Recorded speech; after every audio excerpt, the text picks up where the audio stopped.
So, Kalki, I want to talk about identity. What is identity to you? I mean, you have an amazing mix of backgrounds to be here. So tell me your background and your mix and your identity. If I figure it out, I'll let you know.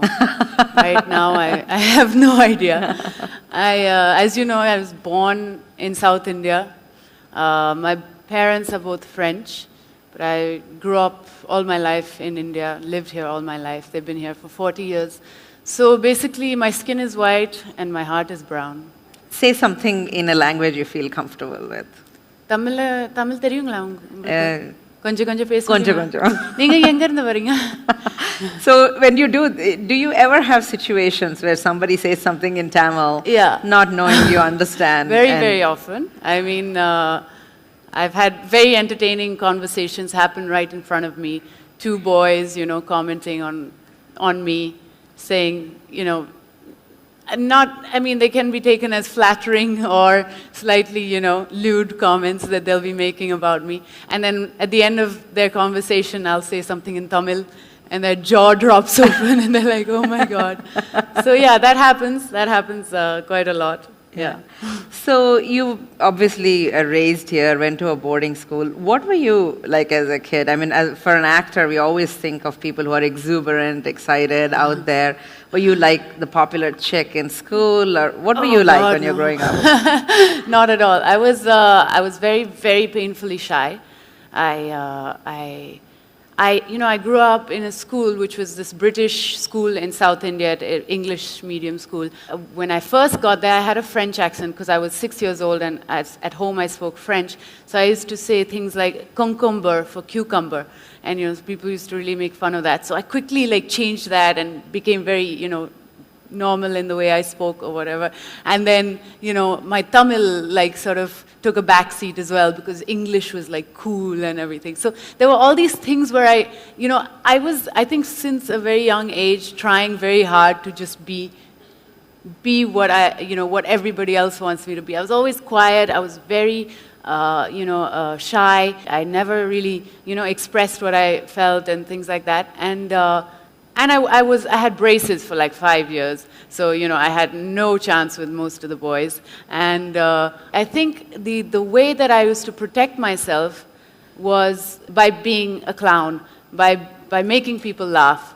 So that was my kind of barrier. That was my way of making friends, and not really showing people my insecurities or what I was really inside. Yeah. So from this painfully shy girl to take one of the most daring roles in Dev D. I mean, that's quite a stretch.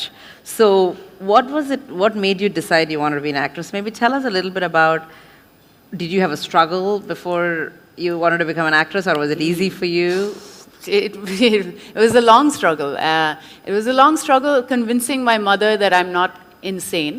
Really, from a young age, I always was the one place where I could just go and do something and become a character was on stage, So in school we used to have drama productions, and suddenly I was, somebody else, and it was very liberating for me, seeing as I don't know who I am myself. And then when I grew up and suddenly I had to become an adult and do something with my life, I don't take myself seriously enough to do something serious. So, everything I do, I've got to do it with some fun. And also, really, I don't take myself seriously. I'm the first person to laugh at myself and things. So I think this was, for me, just the first thing that came to mind was something creative, drama, and then I went to university in London. I went to Goldsmiths, and I studied drama there. And again, I felt like I didn't know where I was, who I was, because suddenly I was in this country where everybody thought I was, I was from there, They thought I was from England or from France. And yet, when I said I'm Indian and my name is Kalki, and then they were like, "Oh, you don't look Indian. But you don't sound English, but you don't, and you don't, where are you from?" And I still don't have an answer for that.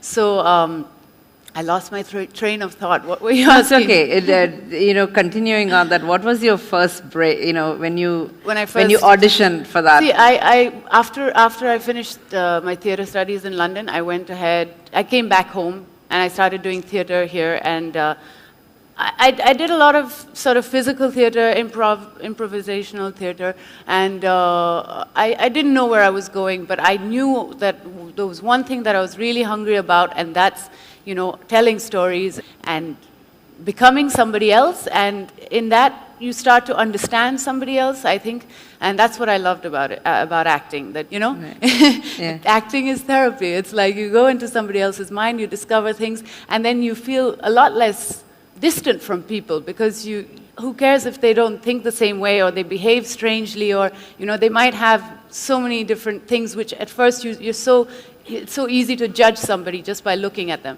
And I think when you start to take acting seriously, you really sort of break that down and you know, see the humanity and the people behind that. So that's what I loved. And then, yeah, I came back to India, I did lots of theatre, and I went and did this audition for Devdi.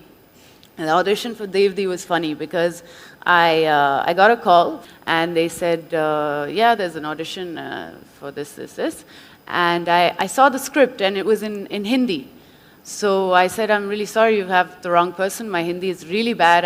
I don't think I can do this. So they gave me the script in English and I did it. And 10 minutes after I left their office, I got a call from Anurag. Anurag, the director, obviously you know him. And what they told me about the audition was that, you know, it's the role of a prostitute, and everybody who came for the audition either did two things. One, they judged the script and said, oh, this is just dirty, and it's like, it's pornographic. I mean, how can you make a film like this? Or they would think that playing a prostitute, like there was a phone sex scene. Yeah. So they would play it in a very overly sexual way, like, oh my God, I'm loving this. This is so wonderful, and I'm, you know, and actually somebody who's doing that on a daily basis, who's you know, a prostitute, is not going to be, she's probably going to be doing other things, you know. This is like, you know, a call center call, you know, she's actually, so she'll be like, yeah, baby, it's wonderful, it's lovely, and she'll be like on her computer or doing other stuff, you know, and that for me was, that's what I interpreted as, and that's what got me the role. So yeah. So how do you prepare for a role? Oh, I mean, I think I'm just so overexcited when I get a role that I do too much work. I believe in doing too much work. I believe in just going out, researching and digging and annoying my director and calling them up every day and saying, what else can I do? Tell me, should I watch some movies, read some books, do this, do that? I do my research and everything. And I have way too much information which I'll never be able to use. And then I let it all go when I come on set. You know, I feel you have to be ultra prepared and then wait for the surprise, you know. Just let things surprise you. Let the other actor surprise you, or let your director tell you, no, I don't want you to do it in this way. I want you to do it that way. So, yeah.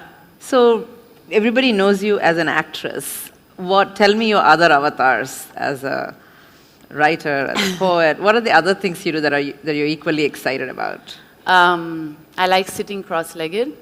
I like to write, but no, you know what? I don't know if I like to write. I'm a very reluctant writer. I've written all my life, but I've noticed that I only write when I'm depressed or unemployed. So I don't know if I really like to write.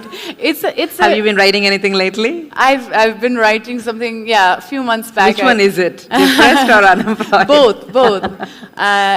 Or bored. Maybe. That was the other one. But yeah, I just wrote a play recently. But yeah, I don't know. I think it comes out of a need to expel stuff and get stuff out on rather than, you know, it's a very personal thing, my writing. It's not really something that I do for somebody else. Of course, you know, when you put a play up, you put it up for an audience. But when I write it, I really just get it out of my system. So do you have anything you want to read or tell us about your play? Yeah, you unfortunately Yes. told me to print out something. Yes, I would So like you to read your poem. I couldn't yeah, see it in your hands. I don't know if you call it a poem, because technically I think it's 0, but it's like a rant, it's just something that I wrote. And yeah, I'll just go for it. We are the people of the world, the collective, the masses, the capitalist, communal fascists. We are you. We're ready for action, for tragedy, atrocity, hostility, and fashion. We are the impersonal. We love great films, but we don't live great lives. We create drama, but shy away from real life. We are an army of sheep. We fight for causes and stand up in the streets. We fight for clauses, throw stones and bombs, and then build tombs with our feet. We are an amorphous blob. We are a greedy fat man standing in a queue, unnoticed, a nobody, a slob. We are nameless so that we can be shameless. We are the mob, the headless god. We are blameless. Debates, chat shows, votes of the public, and no opinion of our own. Online indulgence, typing thoughts borrowed from a borrower, selected, educated, and thoroughly plagiarized thoughts, do's and oughts, typed, copied, pasted past in unprinted pages of a virtual web denser than the dark ages. Thoughts that we copy, thoughts we copyright, thoughts we own, and thoughts we're not thinking alone. Everybody writes about it, thinks about it, talks about it, but if somebody is actually doing it, nobody gives a shit. The we, the fancy lives of the we. We make news out of lipstick, travel, and choice of ice cream.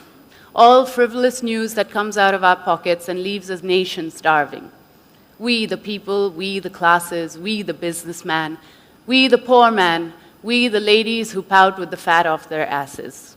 Our self-worth rests on the opinion of others, on magazine covers, on how many more overs, on frequent lovers. We, the masses, the people, the system, the supporters, the obedient payers of taxes. We are to blame, we should be ashamed. We have neighbors, we have money, we have poverty, we have each other. We are the problem, we are the solution. We could know who we are, we could go far, if we just stop being so we. So, my last question to you, Kalki. You are the future, young, you're part of the Ink Fellows program. As you look at the future as a young person, what would you like to do and what do you wish happened? I think it's too early for me to say what I wish to happen. I don't wish anything to happen. I'm terrible at planning things and I don't want to predict anything. I feel that everybody, actually is so afraid of facing themselves most of the time. We are always being people for somebody else, and this is me personally I'm talking about as well. I've always been somebody for somebody, played somebody for other people. And I think acting and finding something that you're passionate about is a way to really be truthful with yourself and be honest with yourself. And I don't really have any, sort of way of living or, a philosophy of life, except that, there's a Japanese saying that I like, which says, yesterday worse than today, tomorrow better than today, or something like that. But basically, there's another day coming, and you just need to keep going, and you need to get better. Yeah. And I think that's it. We're too busy judging other people, or judging how we should be with other people, rather than just concentrating on what's in front of us. Take a step, move forward, do something. Great. Thank you for being here, Kalki. Thank you.